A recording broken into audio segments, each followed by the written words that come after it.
మతిస్థిమితం లేని మహిళను చూసి సిరిసిల్ల కలెక్టర్ సందీప్ కుమార్ ఝా చలించిపోయారు.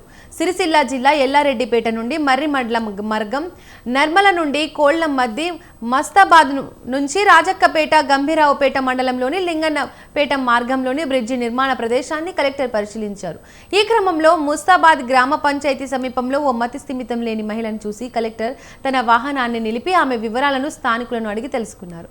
ముస్తాబాద్ మండలం పోతుగల్ గ్రామానికి చెందిన మహిళ అని తెలుసుకొని వెంటనే ఆ మహిళకు జిల్లా కేంద్రంలోని ప్రభుత్వ ఆసుపత్రిలో వైద్య పరీక్షలు చేయించాలని ఆదేశించారు.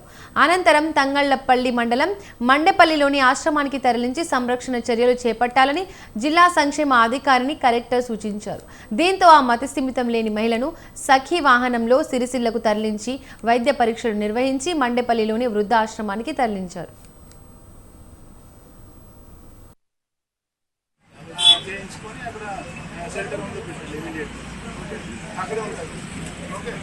ఇక్కడ ఉన్నారు